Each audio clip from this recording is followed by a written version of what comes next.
Hi friends, welcome to our channel. ఈరోజు మనం 2022లో Hollywood లో రిలీజ్ అయినటువంటి ఒక హర్రర్ మిస్టరీ డ్రామా మూవీ స్టోరీని డిస్కస్ చేద్దాం. అదే ద విజిటర్. ఈ మూవీలో హీరో ఒక అమ్మాయిని లవ్ చేసి పెళ్లి చేసుకుంటాడు. ఆ తర్వాత మొట్టమొదటిసారిగా ఆ అమ్మాయి వాళ్ళ ఊరికి వెళ్తాడు. హీరో మొట్టమొదటిసారి ఆ ఊరికి వెళ్ళినప్పటికీ అక్కడ ఉన్న వాళ్ళ అందరి ఇళ్లలో కూడా హీరో పెయింటింగ్స్ ఎప్పటి నుంచో ఉంటాయి. హీరో వాటిని చూసి షాక్ అవుతాడు. కానీ దీని వెనక ఉన్న రహస్యాన్ని తెలుసుకోవాలి అని పూర్తిగా ట్రై చేస్తాడు. హీరోకి ఆ టౌన్ తో ఉన్న కనెక్షన్ ఏమిటి, అక్కడ వాళ్ళందరూ ఎందుకు అంత వింతగా ప్రవర్తిస్తున్నారు, అలాగే క్లైమాక్స్ కూడా చాలా ఖతర్నాక్ గా ఉంటుంది. సో వీడియోని స్కిప్ చేయకుండా చివరి వరకు చూడండి. Now let's start our video.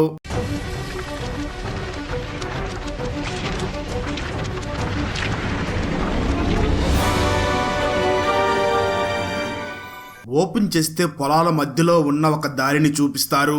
అప్పుడు ద విజిటర్ అని మూవీ టైటిల్ పడుతుంది. ఒక కపుల్ పెళ్లి చేసుకుని ఒక టౌన్ కి వెళ్తూ ఉంటారు. హస్బెండ్ పేరు రాబర్ట్, వైఫ్ పేరు ఈడెన్. వాళ్ళిద్దరూ ఈడెన్ హోమ్ టౌన్ కి వెళ్తూ ఉంటారు. చాలా సంవత్సరాల తర్వాత ఈడెన్ తన సొంత ఊరికి వెళుతుంది కాబట్టి తను చాలా ఎక్సైటెడ్ గా ఉంటుంది. ఫైనల్ గా ఇద్దరు ఈడెన్ హోమ్ టౌన్ కి రీచ్ అవుతారు. ఆ టౌన్ లో ఈడెన్ హౌస్ ను చూసిన రాబర్ట్, ఈ హౌస్ ఓల్డ్ది కానీ చాలా పెద్దది, అద్భుతంగా ఉంది. ఫస్ట్ ఈ ఇంటికి కొంచెం చిన్న చిన్న రిపేర్స్ చేసి ఆ తర్వాత పెయింటింగ్ చేద్దాం, అప్పుడు ఇది ఒక మహల్లా ఉంటుంది అని అంటాడు. ఆ తర్వాత రాబర్ట్ కారు నుంచి లగేజ్ ని తీసుకుని లోపలికి వెళుతూ ఉంటాడు. ఈడెన్ ఆ ఇంట్లోని ఒక రూమ్ లోకి వెళ్లి నేల మీద ఉన్న ఒక చిన్న డోర్ ని తీస్తుంది. ఆ తర్వాత రాబర్ట్ కారు నుంచి లగేజ్ ని తీసుకుని లోపల పెడుతూ ఉంటాడు. మరో పక్క ఈడెన్ ఆ ఇంట్లో ఉన్న ఒక రూమ్ లోకి వెళ్లి నేల మీద ఉన్న ఒక చిన్న డోర్ ని తీస్తుంది. దాని లోపల ఒక బొమ్మ ఉంటుంది. దాని తల ఒక సంచితో కప్పబడి ఉంటుంది. ఈడెన్ వెంటనే ఆ సంచిని తీసి చాలా సంవత్సరాల నుంచి జరిగేది మళ్ళీ ఇప్పుడు జరగబోతుంది అని చెప్తుంది. ఈడెన్ అలా ఎందుకు చెప్తుందో తర్వాత తెలుస్తుంది. రాబర్ట్ యాంగ్జైటీ టాబ్లెట్స్ ని తీసుకుని వచ్చి ఉంటాడు. నిజానికి రాబర్ట్ కి చిన్నప్పటి నుంచి యాంగ్జైటీ అటాక్ చేస్తూ ఉంటుంది. ఇప్పటికీ దానికోసం మెడిసిన్స్ ని యూస్ చేస్తూ ఉంటాడు. కానీ ఈ విషయం ఈడెన్ కి చెప్పి ఉండడు. తర్వాత సడన్ గా బుక్ షెల్ఫ్ నుంచి ఒక బుక్ తనకి తానుగా కింద పడుతుంది. రాబర్ట్ దాన్ని చూసి షాక్ అయ్యి ఆ బుక్ ని తీస్తాడు. అప్పుడు అక్కడ ఉన్న ఒక రూమ్ తనకు తానుగా ఓపెన్ అవుతుంది. దాంతో రాబర్ట్ దాని లోపలికి వెళ్ళాలి అని ట్రై చేస్తాడు. ఆ రూమ్ లోకి వెళ్లి చూడగా అక్కడ అన్ని చాలా పురాతనమైన వస్తువులు ఉంటాయి. లోపలికి వెళ్ళాలి అని చూస్తూ ఉన్నప్పటికీ ఈడెన్ కొంచెం కిందకరా అని పిలుస్తుంది. ఆ తర్వాత ఆ టౌన్ లో ఉన్న ఒక బార్ కి ఈడెన్ మరియు రాబర్ట్లు వెళ్తారు. ఈడెన్ చాలా సంవత్సరాల తర్వాత ఆ టౌన్ కి వచ్చింది కాబట్టి బహుశా తనని ఎవరూ గుర్తుపట్టరు అని అనుకుంటుంది. కానీ ఆ బార్ ఓనర్ అలాగే అక్కడ ఉన్న కస్టమర్స్ అందరూ ఈడెన్ ని గుర్తుపడతారు. కానీ అన్నిటికంటే షాకింగ్ విషయం ఏమిటి అంటే వాళ్ళు రాబర్ట్ ని కూడా గుర్తుపడతారు. వాళ్ళు ఎలా చూస్తారంటే వాళ్ళు రాబర్ట్ ని ఇంతకు ముందే చూసినట్లు, అతనితో పరిచయం ఉన్నట్లు, అతని గురించి బాగా తెలిసినట్లుగా బిహేవ్ చేస్తారు. రాబర్ట్ ఆ టౌన్ కి వచ్చినందుకు అందరూ హ్యాపీగా ఉంటారు. కానీ రాబర్ట్ కి మాత్రం అసలు ఏమీ అర్థం కాదు. అప్పుడే ఆ బారు దగ్గరికి చర్చ్ ఫాదర్ వస్తాడు. నార్మల్ గా అతనికి బారులోకి ఎలవ లేదు. కానీ అతను తాగుబోతులాగా ముందు తాగడం స్టార్ట్ చేస్తాడు.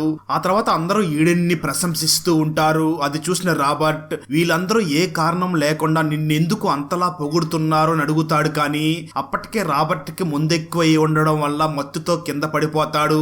ఆ తర్వాత రాబర్ట్ ఇంట్లో పడుకుని ఉంటాడు. అప్పుడు ఒక శబ్దం వస్తుంది. రాబర్ట్ ఆ శబ్దం విని అది వచ్చిన వైపుగా వెళ్లి చూడగా అక్కడ ఒక ముసలామె కూర్చుని ఉంటుంది. ఆమె చూడలేదు. ఆమె రాబర్ట్ ని తన దగ్గరికి పిలిచి తన చేతులతో రాబర్ట్ ఫేస్ ని తడుముతుంది. బేటా నువ్వు ఎలా ఉన్నావు అని సడన్ గా గట్టిగా అరుస్తుంది. అప్పుడు రాబర్ట్ ఉలిక్కిపడి నిద్ర లేస్తాడు. ఈడెన్ కూడా నిద్ర నుంచి లేచి నీకు పీడకల వచ్చిందా ఏమిటి అని అడుగుతుంది. దానికి రాబర్ట్ అది వదిలేయి, ముందు ఈ విషయం చెప్పు, నేను ఇంటికి ఎలా వచ్చాను అని అడుగుతాడు. దానికి ఈడెన్ నువ్వు ఫుల్లుగా తాగి మత్తులో ఉన్నావు, నేను అక్కడ ఉన్న కొంతమంది నిన్ను ఇంటికి తీసుకుని వచ్చాము అని చెప్తుంది. నిజానికి రాబర్ట్ లండన్ లో ఉండేవాడు. అక్కడే అతను ఈడెన్ ని కలిసి ఉంటాడు. ఆ తర్వాత లవ్ మ్యారేజ్ జరిగి ఉంటుంది. కానీ చాలా సంవత్సరాల నుంచి ఇద్దరికి పిల్లలు పుట్టరు. దాంతో డాక్టర్ వాళ్ళని చూసి చాలా దూరంగా పీస్ఫుల్ ప్లేస్ కి వెళ్ళండి, మనశ్శాంతిగా ఉంటే అన్నీ జరుగుతాయి అని చెప్తుంది. అందువల్ల వీళ్ళిద్దరూ ఆ చిన్న టౌన్కి రావాలి అని నిర్ణయించుకుని ఫైనల్గా అక్కడికి వచ్చి ఉంటారు. ఆ తర్వాత రాబర్ట్ నువ్వు బాధపడకు, ఖచ్చితంగా మనకి పిల్లలు పుడతారు, అంతా బాగా ఉంటుంది అని చెప్తాడు. ఆ తర్వాత ఆ ఇంటిని క్లీన్ చేస్తున్న రాబర్ట్ ఈడెన్ వాళ్ళ అమ్మ ఫోటోని చూస్తాడు. ఆమె ఎవరో కాదు, రాబర్ట్ కలలోకి వచ్చిన ఆ ముసలామే. రాబర్ట్ ఆ ఫోటోని చూసి ఈడెన్ వాళ్ళ అమ్మ నా కలలోకి ఎందుకు వచ్చింది అని కంగారు పడతాడు. ఆ తర్వాత ఈడెన్ వాళ్ళ అమ్మ కలలో కనిపించిన ఆ ప్లేస్ కే రాబర్ట్ వెళ్తాడు. అక్కడ పాత వస్తువులను వైట్ క్లాత్ తో కప్పి ఉంటారు. రాబర్ట్ ఒక క్లాత్ ని తీసి చూడగా తన గుండె ఆగిపోయినంత పని అవుతుంది. ఆ క్లాత్ వెనకాల ఒక వ్యక్తి పెయింటింగ్ ఉంటుంది. ట్విస్ట్ ఏమిటి అంటే ఆ పెయింటింగ్ లో ఉన్న వ్యక్తి అచ్చం రాబర్ట్ లాగే కనిపిస్తాడు. అది చూసి వెంటనే ఈడెన్ అడుగుతాడు. దానికి ఈడెన్ ఈ పెయింటింగ్స్ అన్ని మా నాన్న కొన్నాడు అని చెప్తుంది. అయితే రాబర్ట్ మాత్రం అతని ఫేస్ ని చూస్తే నీకేం గుర్తుకు వస్తుంది అని అంటాడు. దానికి ఈడెన్ అతని ఫేస్ ని చూస్తే నాకు ఎక్కడో చూసినట్లుగా అనిపిస్తుంది అని అంటుంది. అయితే రాబర్ట్ మాత్రం నీకేమైనా పిచ్చా, నాలాగా కనిపించడం లేదా అని అంటాడు. దానికి ఈడెన్ ఈ పెయింటింగ్స్ ని తయారు చేసినప్పుడు నువ్వు ఇంకా పుట్టి కూడా ఉండవు, ఇది కేవలం కోయిన్సిడెన్స్, దీన్ని అంత సీరియస్ గా ఎందుకు తీసుకుంటున్నావు అని అంటుంది. అయితే రాబర్ట్ మాత్రం చాలా అన్కంఫర్టబుల్ గా ఫీల్ అవుతాడు. రాబర్ట్ ఆ పెయింటింగ్ కింద ద విజిటర్ యాక్సెప్ట్స్ అనే నేమ్ ప్లేట్ ఉండడం చూస్తాడు. రాబర్ట్ అది చూసాక ఇంకా కంగారు పడతాడు. ఎందుకంటే అతను కూడా ఆ టౌన్ కి ఒక విజిటరే కదా, అందుకే ఇంకా కంగారు పడుతూ ఉంటాడు. ఆ తర్వాత రాబర్ట్ ఒక సూపర్ మార్కెట్ కి వెళ్తాడు. అక్కడ బిల్లింగ్ కౌంటర్ లో ఒక లేడీ ఉంటుంది. ఆ లేడీ రాబర్ట్ తో మీరు అతనే కదా అని అంటుంది. అప్పుడు రాబర్ట్ నేను ఈడెన్ హస్బెండ్ ని, నిన్ననే ఈ టౌన్ కి వచ్చాను అని చెప్తాడు. అప్పుడు ఆ లేడీ సార్ మీకు ఒక విషయం చెప్పాలి అని అంటుంది. కానీ ఆ విషయం చెప్పబోతూ ఉండగా ఇంతలో మరొక కస్టమర్ లోపలికి వస్తుంది. దాంతో ఆ లేడీ మాట మార్చేస్తుంది. రాబర్ట్ న్యూస్ పేపర్స్ కొనాలి అని అడుగుతాడు. అప్పుడు ఆ లేడీ ఒక చిన్న పేపర్ మీద ఏదో రాసి ఆ న్యూస్ పేపర్ లో పెట్టి రాబర్ట్ కి ఇస్తుంది. రాబర్ట్ న్యూస్ పేపర్ కి మనీ ఇస్తాడు. దానికి ఆ లేడీ సార్ మీ దగ్గర నుంచి మేము ఎలా మనీ తీసుకుంటాము అని అంటుంది. ఆ షాప్ కు వచ్చిన కస్టమర్ కూడా రాబర్ట్ ని చూసి తను ఆమెకి తెలుసు అనే విధంగా స్మైల్ చేస్తుంది. ఆ తర్వాత రాబర్ట్ ఇంటికి వచ్చి లాన్ ని క్లీన్ చేస్తూ ఉంటాడు. అప్పుడే రాబర్ట్ కి పాము కుబుషం కనిపిస్తుంది. అది చాలా ఫ్రెష్ గా ఉంటుంది. ఆ తర్వాత రాబర్ట్ న్యూస్ పేపర్ ని చదువుతూ ఉంటాడు. నిజానికి అతనికి సంబంధించిన వస్తువులు కొన్ని లండన్ నుంచి రావాల్సి ఉంటుంది, కానీ అవి ఇంకా వచ్చి ఉండవు. దాని గురించి ఫోన్ లో మాట్లాడుతూ ఉంటాడు. అప్పుడు ఆ న్యూస్ పేపర్ లోపల సూపర్ మార్కెట్ లో ఉన్న లేడీ పెట్టిన చీటీ చూస్తాడు. ఆ చీటీలో ఒక అడ్రస్ ఉంటుంది, కానీ రాబర్ట్ కి ఆ అడ్రస్ ఎక్కడ ఉందో అస్సలు తెలియదు. ఆ తర్వాత రోజు సండే కావడంతో ఇద్దరు చర్చికి వెళ్ళాలి అనుకుంటారు. కానీ రాబర్ట్ కోట్ ఇంకా లండన్ నుంచి వచ్చి ఉండదు. దాంతో ఈడెన్ వాళ్ళ నాన్న కోట్ సూట్ ని తీసుకుని వచ్చి ఈ కోట్ నీకు బాగా ఫిట్ అవుతుంది అని చెప్తుంది. రాబర్ట్ ఆ సూట్ ని వేసుకుంటాడు. ఆ సూట్ పర్ఫెక్ట్ గా రాబర్ట్ కి సెట్ అవుతుంది. రాబర్ట్ మాత్రం ఇది ఎలా నాకు కరెక్ట్ గా సరిపోయింది అని అనుకుంటాడు. ఆ తర్వాత చర్చికి వెళ్తారు. అయితే చర్చ్ లో జీసస్ గురించి ఫాదర్ ఒక్క మాట కూడా మాట్లాడరు. ఆ చర్చ్ ఫాదర్ కేవలం ఈడెన్ ఫాదర్ గురించి, వాళ్ళ ఫాదర్ గురించి, వాళ్ళ ఫాదర్ కి ఫాదర్ గురించి, వాళ్ళ ఫాదర్ గురించి అలా పూర్తి వంశాన్ని పొగుడుతాడు. రాబర్ట్ అది విని చాలా కన్ఫ్యూజ్ అయ్యి వెనక్కి తిరిగి చూడగా అక్కడ ఆ సూపర్ మార్కెట్ లో రాబర్ట్ తో మాట్లాడడానికి ప్రయత్నించిన లేడీ కనిపిస్తుంది. ఆ లేడీ ఏ విషయం గురించో భయపడుతుంది అని రాబర్ట్ కి అనిపిస్తుంది. ఆ తర్వాత రాబర్ట్ మళ్ళీ వెనక్కి తిరిగి చూడగా అక్కడ ఆ లేడీ ఉండదు. ఇంటికి వచ్చాక ఈడెన్ గోడకి పెయింటింగ్ వేస్తూ ఉంటుంది. రాబర్ట్ మళ్ళీ సూపర్ మార్కెట్ కి వెళ్తాడు. కానీ అక్కడ నిన్న తనతో మాట్లాడిన ఆ లేడీ కాకుండా వేరొక మహిళ ఉంటుంది. దాంతో రాబర్ట్ తనను చూసి నిన్న బిల్డింగ్ వేసే దగ్గర వేరే లేడీ ఉంది కదా అని అడుగుతాడు. దానికి ప్రెజెంట్ అక్కడ ఉన్న లేడీ ఆమె ఎక్కడికి వెళ్ళిందో తెలియదు అని చెప్పి మీరు వచ్చాక మళ్ళీ ఈ టౌన్ ప్రజలకి సంతోషం తిరిగి వచ్చింది సార్ అని చెప్తుంది. ఆ మాటలు విన్న రాబర్ట్ నేను ఇక్కడికి వచ్చాకే ప్రజలు ఎందుకు సంతోషంగా ఉన్నారు అని కన్ఫ్యూజ్ అవుతాడు. ఆ తర్వాత రాబర్ట్ ఆ లేడీ రాసిచ్చిన చీటీలో ఉన్న అడ్రస్ కి వెళ్తాడు. ఆ అడ్రస్ లో పురాతనమైన వస్తువులను అమ్మే స్టోర్ ఉంటుంది, కానీ లోపల ఎవ్వరూ ఉండరు. రాబర్ట్ లోపలికి వెళ్లి అక్కడ ఉన్న వస్తువుల్ని చూస్తూ ఫైనల్ గా ఒక పెయింటింగ్ ని చూస్తాడు. ఆ పెయింటింగ్ లో కొంతమంది ఆర్మీ ఆఫీసర్స్ యూనిఫామ్ లో ఉంటారు. ట్విస్ట్ ఏమిటి అంటే ఆ పెయింటింగ్ లో కూడా సేమ్ రాబర్ట్ లాగా కనిపించే ఒక ఆఫీసర్ ఉంటాడు. రాబర్ట్ ఆ పెయింటింగ్ ని తిప్పి బ్యాక్ సైడ్ చూస్తాడు. అప్పుడు ఒక చీటీ మీద విజిటర్ తనను కాలిపోతూ ఉండగా చూస్తున్నాడు అని రాసి ఉంటుంది. ఇంతలోనే ఆ స్టోర్ ఓనర్ అక్కడికి వచ్చి అది కొనడానికి పెట్టలేదు సార్ అని చెప్తుంది. దాంతో రాబర్ట్ నేను దీన్ని కొనడానికి రాలేదు, నేను కేవలం ఆ పెయింటింగ్ గురించి తెలుసుకోవాలి అని అంటాడు. అప్పుడు ఆ స్టోర్ ఓనర్ లోపలికి వచ్చి మీరు అంతకంటే ముందు ఈ టౌన్ గురించి తెలుసుకోవాలి అని రాబర్ట్ ని చూసి షాక్ అవుతుంది.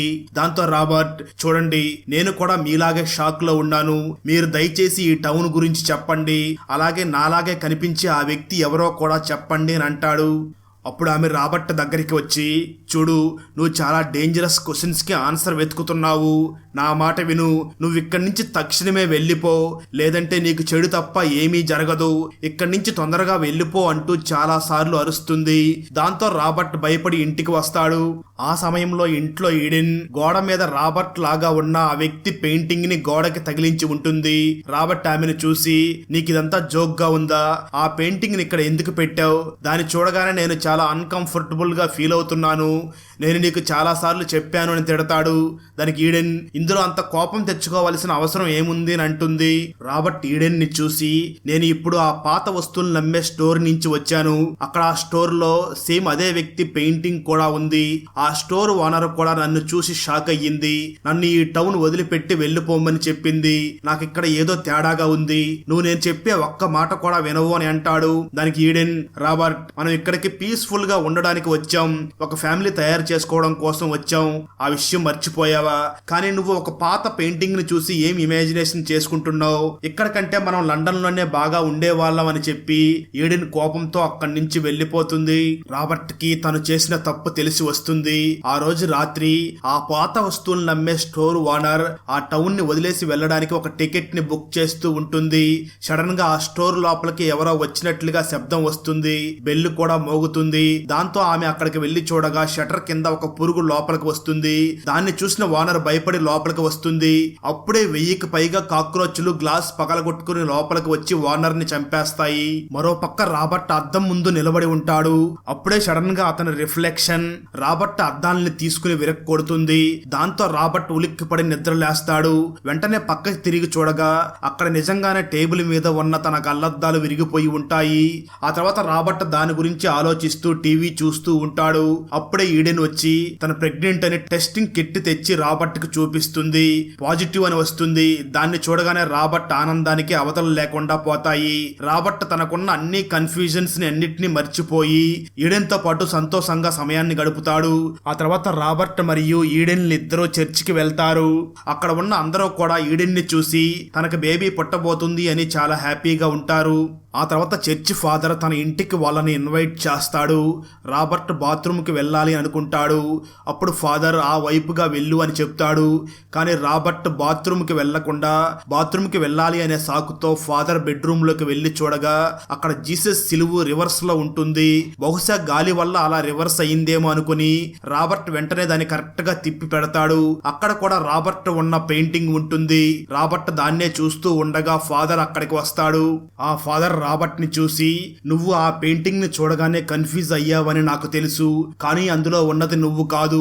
అతని పేరు అలిస్టర్. దాదాపు 400 సంవత్సరాల క్రితం ఈ టౌన్ లోని ప్రజలు రోగాల వల్ల చనిపోతూ ఉండేవారు. అప్పుడు ఆ అలిస్టర్ వాళ్ళని కాపాడి ఈ టౌన్ నిర్మించారు. అందువల్ల ఈ టౌన్ లోని ప్రజలు అతన్ని భగవంతుడిగా భావించారు. ఆ తర్వాత అందరి దగ్గరికి అతని పెయింటింగ్స్ వచ్చాయి. నువ్వు చూడ్డానికి అచ్చం అలిస్టర్ లాగానే ఉన్నావని నిన్ను చూశాక అందరూ సంతోషించారు. ప్రజలందరూ వాళ్ళ భగవంతుడు వాళ్ళతో కలిసి ఉండడానికి వచ్చాడు అని అనుకుంటున్నారు. నువ్వు ఈ టౌన్ లో ఎక్కడికైనా వెళ్ళొచ్చు, ఏదైనా చెయ్యొచ్చు, ఎవరు నిన్ను ఆపడం లాంటి పనులు చెయ్యరు అని చెప్తాడు. ఆ తర్వాత ఈడెన్ మరియు రాబర్ట్ ఇంటికి తిరిగి వచ్చాక ఈడెన్ రాబర్ట్ ని చూసి, నువ్వు ఫాదర్ బెడ్రూమ్ వరకు ఎందుకు వెళ్ళావు అని అడుగుతుంది. దానికి రాబర్ట్, నేను అతని గురించి తెలుసుకోవాలనే వెళ్ళాను, లేదంటే ఆ పెయింటింగ్ లో ఉన్నది నేను కాదు అలిస్టర్ అని నాకెలా తెలుస్తుంది అని అంటాడు. అది విన్న ఈడెన్, అతను 1700 సంవత్సరాల్లో ఉండేవాడు, కానీ అనుమానిస్తే నువ్వు అలిస్టర్ కాలేవు అని చెప్తూ డోర్ ని ఓపెన్ చేస్తారు.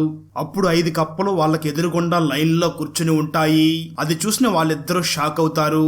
అవి లోపలికి ఎలా వచ్చాయి, ఎందుకు అలా లైన్ లో కూర్చుని ఉన్నాయి అని ఆలోచించడం స్టార్ట్ చేస్తారు. ఆ తర్వాత రాబర్ట్ ఆ కప్పల్ని ఒక బకెట్ లో తీసుకుని వచ్చి చాలా దూరంగా వదిలిపెడతాడు. ఈడెన్ తన రూమ్ లో నుంచి అదంతా చూస్తూ ఉంటుంది. ఆ తర్వాత ఈడెన్ చెకప్ కోసం నేను డాక్టర్ దగ్గరికి వెళ్ళాలి అని రాబర్ట్ కి చెప్తుంది. రాబర్ట్ కూడా ఈడెన్ తో వెళ్ళాలి అనుకుంటాడు, కానీ ఈడెన్ మాత్రం నేనే స్వయంగా వెళ్తాను అని చెప్తుంది. రాబర్ట్ ని తనతో తీసుకుని వెళ్ళదు. ఆ తర్వాత రాబర్ట్ తన ల్యాప్టాప్ లో నెట్ లో అలిస్టర్ గురించి రీసెర్చ్ చేస్తూ ఉంటాడు. అప్పుడే ఎవరో రాబర్ట్ కి కాల్ చేసి, నువ్వు ఎప్పటి వరకు ఈ టౌన్ లో ఉంటావో అప్పటి వరకు కన్ఫ్యూజన్ లోనే ఉంటావు, ఒకవేళ నిజం తెలుసుకోవాలి అనుకుంటే కింద ఉన్న కారు దగ్గరికి రా అని చెప్తారు. అది విన్న రాబర్ట్ వెంటనే కారు దగ్గరికి వెళ్లి చూస్తాడు. అప్పుడు ఆ కారులో ఒక వ్యక్తి కూర్చుని ఉంటాడు. ఆ వ్యక్తి రాబర్ట్ కి అంతా ఎక్స్ప్లెయిన్ చేస్తాడు. నేను జర్మనీలో ఉన్న ఉన్నప్పుడు హిట్లర్ గురించి చాలా ఫొటోస్ ని నేను చూశాను. ఆ ఫోటోలో హిట్లర్ తో పాటు ఈ వ్యక్తి కూడా ఉన్నాడు అని చెప్పి ఆ వ్యక్తి రాబర్ట్ కి ఒక ఫోటోని చూపిస్తాడు. ఆ ఫోటోలో ఉన్న వ్యక్తి అచ్చం రాబర్ట్ లాగా కనిపిస్తాడు. ఆ తర్వాత ఆ వ్యక్తి ఇది ఒక కోయిన్సిడెన్స్ అని నాకు అనిపించింది. కానీ ఆ తర్వాత నాకు అమెరికాలో ఒక ఫోటో దొరికింది. ఆ ఫోటోలో కూడా అదే వ్యక్తి అదే నీలాగా కనిపించి ఆ వ్యక్తే ఉన్నాడు. ఒకే వ్యక్తి హిట్లర్ జమానాలో అతనితో పాటు ఉన్నాడు. ఆ తర్వాత నెక్స్ట్ జనరేషన్ లో అలాంటి వ్యక్తి అమెరికాలో కూడా ఉన్నాడు. ఆ తర్వాత ఇంకా ఏ జనరేషన్ లో ఈ వ్యక్తి ఉన్నాడు అని నేను తెలుసుకోవాలి అనుకున్నాను. నా డౌట్ కరెక్ట్ అయ్యింది. ముందుగా 1970లలో 1980లలో ఆ తర్వాత ప్రతి టైం పీరియడ్ లో ఆ వ్యక్తి ఉన్నాడు.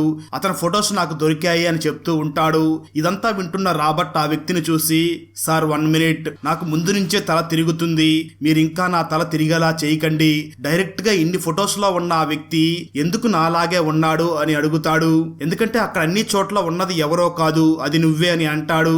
అది విన్న రాబర్ట్, సార్ మీరేం చెప్పాలనుకుంటున్నారో అది డైరెక్ట్ గా చెప్పేయండి అని అంటాడు. దానికి ఆ వ్యక్తి, ఆ టౌన్ లో నీకు సంబంధించిన వాళ్ళు ఎవ్వరూ లేరు, నీ ఫ్రెండ్స్ కూడా లేరు, నువ్వు ఈ టౌన్ నుంచి ఎంత దూరంగా వెళితే అంత మంచిది నీకు అని చెప్పి రాబర్ట్ కి ఒక కవర్ ఇస్తాడు. ఆ కవర్ లో మనీ ఉంటాయి. ఆ వ్యక్తి రాబర్ట్ ని చూసి, ఈ మనీతో నువ్వు ఇక్కడి నుంచి ఎంత తొందరగా వీలైతే అంత తొందరగా దూరంగా వెళ్ళిపో, అది కూడా చాలా తొందరగా అని చెప్తాడు. అప్పుడు రాబర్ట్, నేను అలా ఎలా వెళ్ళగలను, నాకు కొడుకు పుట్టబోతున్నాడు, నా వైఫ్ ను వదిలిపెట్టి నేను ఎలా వెళ్ళగలను అని అంటాడు. అది విన్న ఆ వ్యక్తి మాత్రం, అయితే నీ కొడుకు ప్రాణాలు కూడా పోతాయి, తొందరగా ఆమెను తీసుకుని ఇక్కడి నుంచి వెళ్ళిపో అని చెప్తాడు. ఆ తర్వాత ఆ మనీని రాబర్ట్ ఇంటికి తీసుకుని వెళ్తాడు. ఎప్పుడైతే రాబర్ట్ ఆ టౌన్ కి వచ్చాడో అతను తన యాంగ్జైటీ టాబ్లెట్స్ ని అసలు వేసుకుని ఉండడు. ఆ రోజు చాలా స్ట్రెస్ ఫీల్ అవుతూ ఉంటాడు. దాంతో టాబ్లెట్స్ వేసుకోవాలి అని డిసైడ్ అయ్యి వాటి కోసం వెతుకుతాడు. కానీ ఆ టాబ్లెట్స్ ఎక్కడా దొరకవు. ఆ తర్వాత రాబర్ట్ డిన్నర్ చేయడానికి వెళ్లి ఈడెన్ ని చూసి, మన కొడుకు ఇక్కడ కాదు, లండన్ లో పెరుగుతాడు, మనం ఇక్కడి నుంచి వెంటనే వెళ్ళాలి, మనం ఇక్కడి నుంచి వెంటనే వెళ్దాం పదా అని అంటాడు. కానీ ఈడెన్ అందుకు ఒప్పుకోదు. అప్పుడు రాబర్ట్, ఇంకొక క్షణం నేను ఈ టౌన్ లో ఉన్నానంటే నా తల పగిలిపోతుంది అని అంటాడు. దానికి ఈడెన్ తనకి ఆ యాంగ్జైటీ టాబ్లెట్స్ ని ఇచ్చి, ఇవి తిను, నీ తల పగలదు అని అంటుంది. రాబర్ట్ టాబ్లెట్స్ ని దాచిపెట్టింది ఎవరో కాదు, ఈడెన్నే దాచిపెట్టి ఉంటుంది. ఆ తర్వాత ఈడెన్, నేను నా కొడుకు ఈ టౌన్ ని వదిలిపెట్టి ఎక్కడికి రాము, ఒకవేళ నీకు ప్రాబ్లం ఉంటే నువ్వే వెళ్ళిపో అని చెప్తుంది. అయితే రాబర్ట్ వెళ్ళాలి అనుకుంటాడు, కానీ ఈడెన్ లేకుండా వెళ్ళలేకపోతాడు, అక్కడే ఉండాలని డిసైడ్ అవుతాడు. ఆ తర్వాత రాబర్ట్ తన కొడుక్కి మంచి నేమ్స్ వెతకడం కోసం చాలా నేమ్స్ ని వెతికి నోట్ ప్యాడ్ లో నోట్ చేసుకుంటూ ఉంటాడు. ఆ తర్వాత అతనికి ఈడెన్ కి బిడ్డ పుడుతుంది. దాంతో రాబర్ట్ చాలా సంతోషంగా ఫీల్ అవుతాడు. ఆ బాబుని ఎత్తుకోవాలి అని తన దగ్గరికి వెళుతూ ఉలిక్కి పడి నిద్రలేస్తాడు. ఆ తర్వాత అద్దంలో తన రిఫ్లెక్షన్ ని చూసుకుని తన బిడ్డ కోసం సెలెక్ట్ చేసిన నేమ్స్ కోసం నోట్ ప్యాడ్ లో వెతుకుతాడు. కానీ ఆ నోట్ ప్యాడ్ మొత్తం ఖాళీగా ఉంటుంది. అప్పుడే రాబర్ట్ కి మనీ ఇచ్చి టౌన్ వదిలిపెట్టి వెళ్ళిపోమని చెప్పిన వ్యక్తి నుంచి వాయిస్ మెసేజ్ వస్తుంది. ఆ వాయిస్ మెసేజ్ లో, నువ్వు చెప్పిన అడ్రస్ కి నేను రీచ్ అయ్యాను, నువ్వు తొందరగా అక్కడికి రా అని ఉంటుంది. నిజానికి రాబర్ట్ ఫోన్ నుంచి అతని మొబైల్ కి ఎవరో ఆ అడ్రస్ ని పంపించి ఉంటారు. కానీ రాబర్ట్ అయితే ఆ మెసేజ్ ని పంపించి ఉండడు. దాంతో రాబర్ట్ చాలా టెన్షన్ తో ఆ అడ్రస్ దగ్గరికి వెళ్తాడు. కానీ ఆ వ్యక్తి ఎక్కడా కనిపించడు. దాంతో రాబర్ట్ టార్చ్ ఆన్ చేసి చూడగా ఆ వ్యక్తిని ఎవరో చంపి ఒక చెట్టు మీద ఇనుప మేకలు కొట్టి ఆ వ్యక్తిని వేలాడదీసి ఉంటారు. ఆ డెడ్ బాడీ మీద ఒక పేపర్ కూడా ఉంటుంది. ఆ పేపర్ లో బ్లడ్ తో లూసియన్ అనే నేమ్ ని రాసి ఉంటుంది. అంటే అంతకుడు రాబర్ట్ కి పుట్టకపోయే బిడ్డకి లూసియన్ అనే పేరు పెట్టాలి అని అన్నట్టుగా రాసి ఉంటాడు. రాబర్ట్ కి ఆ టౌన్ లోని ప్రజలే ఇదంతా చేస్తున్నారు అనే డౌట్ వస్తుంది. ఆ తర్వాత రాబర్ట్ వెంటనే ఇంటికి వెళ్తాడు. ఈడెన్ ని వెతుకుతాడు, కానీ తన ఇంట్లో ఎక్కడా కనిపించదు. ఆ తర్వాత రాబర్ట్ కి ఒక రూమ్ లోని ఫ్లోర్ మీద ఒక బొమ్మ కనిపిస్తుంది. ఈ బొమ్మని ఈడెన్ స్టార్టింగ్ లో ఆ ఇంట్లోకి వచ్చినప్పుడు ఆ బొమ్మతోనే మాట్లాడి ఉంటుంది. అక్కడ ఒక ఫోటో కూడా ఉంటుంది. ఆ ఫోటోలో రాబర్ట్ లాగా ఉండే ఒక వ్యక్తి ఒక అబ్బాయిని ఎత్తుకుని నిలబడి ఉంటాడు. కానీ ఆ ఫోటోలో కొంచెం భాగాన్ని ఎవరో కట్ చేసి ఉంటారు. రాబర్ట్ దానికోసం వెతుకుతాడు. ఆ ఫోటోలో ఉన్న బ్యాక్గ్రౌండ్ ని ఎక్కడో చూసినట్లు రాబర్ట్ కి అనిపిస్తుంది. అప్పుడు రాబర్ట్ కి ఈడెన్ వాళ్ళ అమ్మ మరియు ఈడెన్ చిన్నగా ఉన్నప్పుడు దిగిన ఫోటో ఉంది కదా, ఆ ఫోటోలోని బ్యాక్గ్రౌండ్ మరియు ఇక్కడ బొమ్మ దగ్గర ఉన్న ఫోటోలో ఉన్న బ్యాక్గ్రౌండ్ సేమ్ ఒకటే అని తెలుస్తుంది. కానీ ఈడెన్ వాళ్ళ అమ్మ ఫోటోని చింపేసి ఫ్రేమ్ చేసి ఉంటారు. అప్పుడే రాబర్ట్ కి షాక్ మీద షాక్ తగులుతుంది. ఎందుకంటే అచ్చం అతనిలాగే ఉండే వ్యక్తి ఎవరో ఈడెన్ కి ముందు నుంచే తెలుసు. కానీ ఈడెన్ రాబర్ట్ ని కన్ఫ్యూజన్ లో పెట్టి ఉంటుంది. అప్పుడే అక్కడికి ఈడెన్ వస్తుంది. దాంతో రాబర్ట్ తనని చూసి, నీకు స్టార్టింగ్ నుంచి అంతా తెలుసు కదా, ఇప్పుడు చెప్పు, ఈ ఫోటోలో ఉన్న ఆ వ్యక్తి ఎవరో నాకు చెప్పు అని అడుగుతాడు. అప్పుడు ఈడెన్, నీకు నిజం చెప్పవలసిన సమయం వచ్చింది, ఆ వ్యక్తి ఎవరో కాదు, మన నాన్న అని అంటుంది. అది వినగానే రాబర్ట్ కళ్ళకి అంతా చీకటిగా అనిపిస్తుంది. మన నాన్ననా అంటే దాని అర్థం ఏమిటి, మీ నాన్న అని చెప్పు అని అంటాడు. అయితే ఈడెన్ మాత్రం లేదు, మన నాన్ననే, అంటే నువ్వు నా చిన్న తమ్ముడివి అని చెప్తుంది. ఆ తర్వాత ఈడెన్, నాన్న చేతిలో ఉన్న ఆ పిల్లాడివి నువ్వే, నేను అమ్మ దగ్గర నిలబడి ఉన్నాను అని చెప్తుంది. ఇదంతా వినగానే రాబర్ట్ తల పగిలిపోయినట్టు అవుతుంది. 400 సంవత్సరాల క్రితం ఈ టౌన్ లోని ప్రజలందరూ రోగాలతో చనిపోతూ ఉండేవాళ్ళు. అప్పుడు అలిస్టర్ అనే పేరు గల ఒక వ్యక్తి ప్రజల్ని కాపాడాడు. ప్రజలందరూ అలిస్టర్ ని భగవంతుడు అని కొలవడం స్టార్ట్ చేశారు. టైం తో పాటు ఒక కల్ట్ గ్రూప్ కూడా తయారయ్యింది. వేరే రిలీజియన్ ని పట్టించుకునే వాళ్లే కాదు. అలిస్టర్ కి పుట్టింది ఎవరో కాదు, అలిస్టర్ కొడుకు నువ్వే. ఆ విధంగా అందరికి పూజలు జరగడం స్టార్ట్ అయింది. ముందుగా అలిస్టర్ వైఫ్ కి ఒక అమ్మాయి పుట్టింది. తను ఎవరో కాదు, ఈడెన్. ఆ తర్వాత తనకి కొడుకు పుడతాడు, అతనే రాబర్ట్. అబ్బాయి పుట్టిన తర్వాత ఆ కుటుంబం ఆచారం ప్రకారం అమ్మని గుడ్డి వాళ్ళని చేస్తారు. అందువల్లే రాబర్ట్ కి తన కలలో గుడ్డిదైనటువంటి తన అమ్మ వచ్చి ఉంటుంది. రాబర్ట్ పుట్టాక అంతా కరెక్ట్ గా నడుస్తూ ఉంటుంది. కానీ ఒక రోజు ఒక గ్యాంగ్ రాబర్ట్ ని కిడ్నాప్ చేసి ఉంటారు. ఆ తర్వాత రాబర్ట్ ని లండన్ లోని ఒక ఫ్యామిలీకి అమ్మేసి ఉంటారు. కానీ రాబర్ట్ జరిగిన తప్పుని సరిదిద్దుకునే టైం ని, అవకాశాన్ని ఇస్తాడు. ఆ బాధ్యత తన అక్క మీద పెడతాడు. చాలా రోజుల తర్వాత ఈడెన్ రాబర్ట్ ని ఫాలో అయ్యి అతన్ని ప్రేమించి పెళ్లి కూడా చేసుకుంటుంది. కల్ట్ గ్రూప్స్ లో అలా పెళ్లి జరుగుతాయి. ఫస్ట్ లో ఈడెన్ ప్రెగ్నెంట్ అయి ఉంటుంది. కానీ తను ఆడపిల్ల, అందువల్ల ఈడెన్ ఆ బేబీని బిల్డింగ్ మీద నుంచి కిందకి వేసి చంపేస్తుంది. కానీ తను రాబర్ట్ కి అసలు ఏమీ చెప్పదు. ఆ తర్వాత ఈడెన్ మళ్ళీ అక్కడికి వస్తుంది. నిజానికి ఆ చర్చ్ ఈడెన్ ఫ్యామిలీ వాళ్ళకి సంబంధించినది. ఆ చర్చ్ ని వాళ్ళ నాన్ననే కట్టించి ఉంటాడు. ఆ చర్చ్ ఫాదర్ బెడ్రూమ్ లో క్రాస్ సింబల్ గాలి వలన రివర్స్ అవ్వలేదు. కేవలం అది ఒక గిల్ట్ కేస్. వాళ్ళ సింబల్ ఇన్వర్టెడ్ క్రాస్ సింబల్. అది వాళ్ళల్లో ఉన్న సైతాన్ శక్తితో మాట్లాడుతుంది. ఆ శక్తితోనే ఈడెన్ తన బాధ్యతని పూర్తిగా నిర్వహిస్తుంది. అలా జరిగింది మొత్తం రాబర్ట్ కి చెప్పిన ఈడెన్ పెద్దగా శ్వాస తీసుకుంటుంది. అంతా విన్న రాబర్ట్ కి తల పగిలినట్టు అనిపిస్తుంది. ఈ టౌన్ లో ముగ్గురు ఉన్నారు. వాళ్ళు నన్ను ప్రాణాలు కాపాడుకోవడానికి ఇక్కడి నుంచి వెళ్లిపోమని చెప్పారు. వాళ్ళల్లో ఒకరు సూపర్ మార్కెట్ లో బిల్లింగ్ చేసే పర్సన్, ఇంకొకరు యాంటిక్ స్టోర్ ఓనర్, చివరికి ఆ ముసలాయన, అదే మనీ ఇచ్చి ఇక్కడి నుంచి వెళ్లిపోమన్న వ్యక్తి.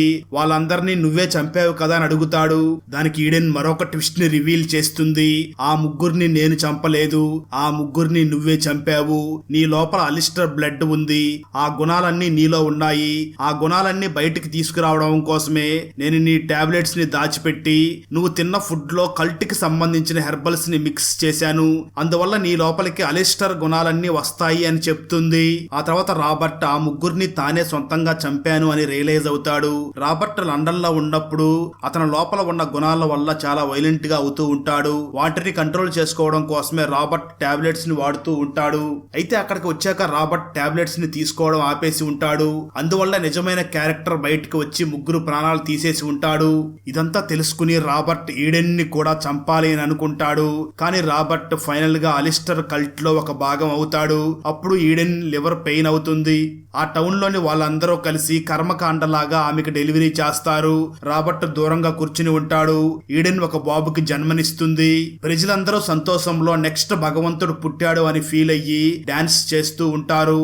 రాబర్ట్ పూర్తి తరహాలో కల్ట్ లో భాగం అవుతాడు. ఆ తర్వాత లేచి నిలబడి తన కొడుకుని చేతిలోకి తీసుకుంటాడు. వెంటనే ఒక డేంజరస్ స్మైల్ ఇస్తాడు. ఆ వంశ ఆచారం ప్రకారం అబ్బాయి పుట్టిన తర్వాత ఈడెన్ ని కూడా వాళ్ళు గుడ్డిదాన్ని చేస్తారు. రాబర్ట్ ఇప్పుడు ఆ టౌన్ లోనే ఉండడం మొదలు పెడతాడు. మళ్ళీ అందరూ అతన్ని చూసి సంతోషిస్తారు. అతన్ని నెత్తి మీద పెట్టుకుంటారు. రాబర్ట్ తర్వాత అతని కొడుకు కూడా అదే విధంగా సేమ్ రెస్పెక్ట్ దొరుకుతుంది. అలిస్టర్ ఏ విధంగా ఆ టౌన్ ని కాపాడాడో అతని వారసులు కూడా ఆ టౌన్ ని కాపాడాలి అని అక్కడ ఉన్న వాళ్ళందరూ అనుకుంటారు. అందుకే రాబర్ట్ మరియు తన కొడుకు పర్మనెంట్ గా అక్కడే ఉండాలి అని ఆ ప్రజలు కోరుకుంటారు. అక్కడతో ద విజిటర్ మూవీ ఎండ్ అవుతుంది. ఫ్రెండ్స్, వీడియో నచ్చినట్లయితే లైక్ చేసి ఒక చిన్న కామెంట్ చేస్తే మాకు నెక్స్ట్ వీడియో చేయడానికి ఎంకరేజింగ్ గా ఉంటుంది. అలాగే ఛానల్ ని సబ్స్క్రైబ్ చేసి పక్కనే ఉన్న బెల్ ఐకాన్ ని క్లిక్ చేసి సపోర్ట్ చేయండి. ఈ మూవీ మూవీ ప్రైమ్ వీడియోస్ లో స్ట్రీమ్ అవుతుంది. Thanks for watching. జై హింద్.